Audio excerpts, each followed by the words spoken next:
क्या दुनिया में सच में होती है जलपरियां? कितना पुराना है जलपरियों का इतिहास? जलपरियों को देखे जाने वाली घटनाओं में कितनी सच्चाई है? जलपरियों के सबसे बड़े रहस्य से उठ गया है पर्दा। आज की वीडियो में आपको बताएंगे जलपरियों के बारे में ऐसी बातें जो कोई नहीं जानता। जानने के लिए बने रहिए अंत तक हमारे साथ। आप सभी ने कहानियों में तो जलपरी के बारे में सुना ही होगा और टीवी और फिल्मों में जलपरी देखी भी होगी। जलपरी को इंग्लिश में मरमेड कहते हैं। ये एक फ्रेंच वर्ड है। मर का मतलब होता है सागर और मैड का मतलब होता है स्त्री, यानी एक ऐसी स्त्री जो सागर में रहती है। जलपरी का ऊपर का सारा शरीर इंसानों जैसा होता है तो वहीं नीचे का हिस्सा मछलियों जैसा। जलपरी मछलियों की तरह पानी के अंदर सांस ले सकती है।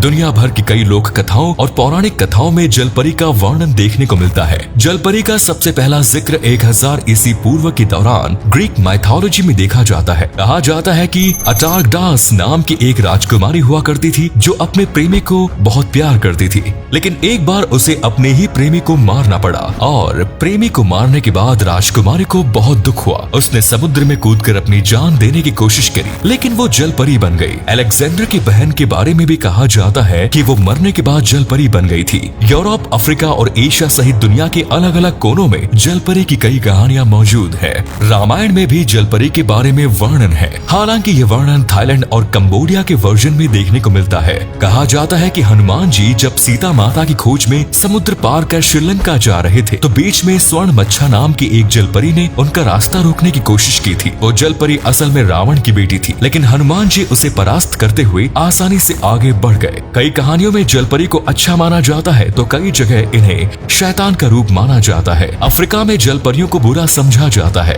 कहा जाता है कि जलपरियों के पास कई अलौकिक और दिव्य शक्तियां होती है। ये आसानी से इंसानों को सम्मोहित कर सकती है। ये एक मधुर संगीत के जरिए इंसानों को आकर्षित करती है और इंसान इनके जाल में फंसकर पानी में कूदकर अपनी जान गंवा देता है। कई जहाज डूबने की घटनाएं और तेज तूफान आने का कारण भी जलपरी को ही माना जाता है। पौराणिक कथाओं में किंगडम ऑफ नालंदा के बारे में लिखा गया है।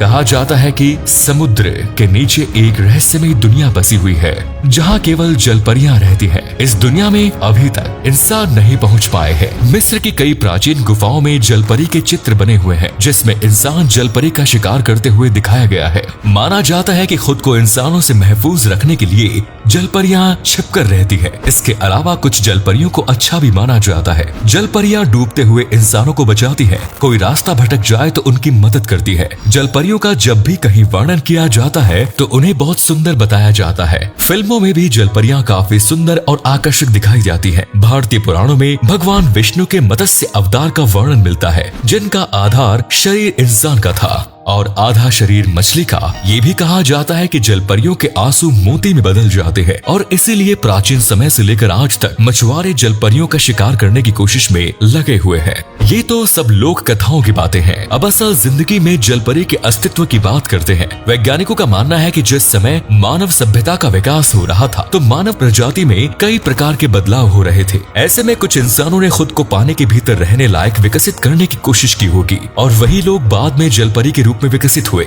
महान खोजकर्ता क्रिस्टोफर कोलंबस ने अपनी किताब में जलपरी देखे जाने की घटना का जिक्र किया है। कोलंबस के अनुसार सन 1493 में डोमिनिकन रिपब्लिक के पास उन्होंने 3 जलपरियां देखी। कोलंबस एक महान खोजकर्ता के रूप में जाने जाते हैं। ऐसे में उनकी बातों को पूरी तरह झूठा नहीं कहा जा सकता, लेकिन जलपरी होने का वे कोई ठोस सबूत नहीं दे पाए। इसीलिए उनकी बातों पर वैज्ञानिकों ने विश्वास भी नहीं किया। जुलाई 1842 में अमेरिका के न्यूयॉर्क शहर के रहने वाले वैज्ञानिक डॉक्टर जे ग्रिफिन ने जलपरी को ढूंढने का दावा किया। उन्होंने कहा था प्रशांत महासागर में जलपरियां वास्तव में मौजूद हैं। एक जलपरी का कंकाल भी खोजा गया जो कई सालों तक अमेरिका के म्यूजियम में भी रखा रहा। इस कंकाल को देखने से साफ पता चल रहा था कि ये किसी जलपरी का ही कंकाल है, लेकिन 1865 में उस म्यूजियम में आग लग गई और जलपरी का कंकाल समेत कई चीजें हमेशा के लिए नष्ट हो गयी। भारत के गुजरात में एक बार एक समुद्र तट के किनारे एक जलपरी का कंकाल बहकर आया। इस कंकाल की तस्वीरें सोशल मीडिया पर काफी वायरल भी हुई।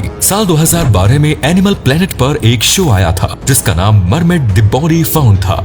इस शो में पानी के नीचे की रहस्यमयी दुनिया के बारे में बताया गया, जिसमें एक जलपरी की वीडियो भी दिखाई गई। हालांकि बाद में पता चला कि वो वीडियो फेक है और केवल दर्शकों को जलपरी के बारे में अच्छे से समझाने के लिए उसे बनाया गया। साल 2016 में उत्तर प्रदेश के सहारनपुर जिले में एक ऐसा बच्चा पैदा हुआ था जिसका ऊपर का हिस्सा इंसानों जैसा था, लेकिन नीचे का हिस्सा मछली जैसा। उस बच्चों को लोगों ने जलपरी और जल मानव कहना शुरू कर दिया, लेकिन वो बच्चा केवल 10 मिनट तक ही जिंदा रहा। डॉक्टर्स ने बताया कि इस तरह का ये पहला केस नहीं है, बल्कि दुनिया में इससे पहले भी ऐसे केस देखे जा चुके हैं। मरमिट सिंड्रोम नाम की बीमारी के कारण बच्चा इस विकार के साथ पैदा होता है। भारत के अलावा दुनिया के अलग अलग देशों में कई बार जलपरी देखने के दावे किए जा चुके हैं। पोलैंड की राजधानी में एक बार मरमेड का कंकाल पाया गया, तो वहीं स्कॉटलैंड के लोगों को भी एक जलपरी जैसे जीव का कंकाल मिला, जिसको बाद में एक ताबूत में रखकर दफन कर दिया गया था। एक टिकटॉकर ने एक बार जलपरी जैसे दिखने वाले एक जीव की वीडियो पोस्ट की, लेकिन वीडियो की क्लियरिटी अच्छी न होने के कारण वीडियो को सही नहीं माना गया। मैक्सिको में समुद्र के नीचे बनी गुफाओं में भी जलपरी के अस्तित्व की बात सामने आती है। वहीं इजराइल के लोगों को तो पक्का विश्वास है कि जलपरियां सच में होती है।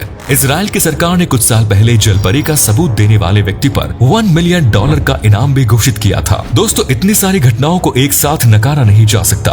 हो न हो जलपरी जैसा जीव समुद्र की गहराइयों में मौजूद जरूर है, क्योंकि आज तक हम इंसान पूरे समुद्र का केवल 5% हिस्सा ही एक्सप्लोर कर पाए हैं। अन्य 95% हिस्से में जलपरी समेत ना जाने कितने प्रकार के जीव हो सकते हैं, इसका अंदाजा लगाना भी मुश्किल है। तो क्या जलपरी सच में होती है? इस बारे में आपकी क्या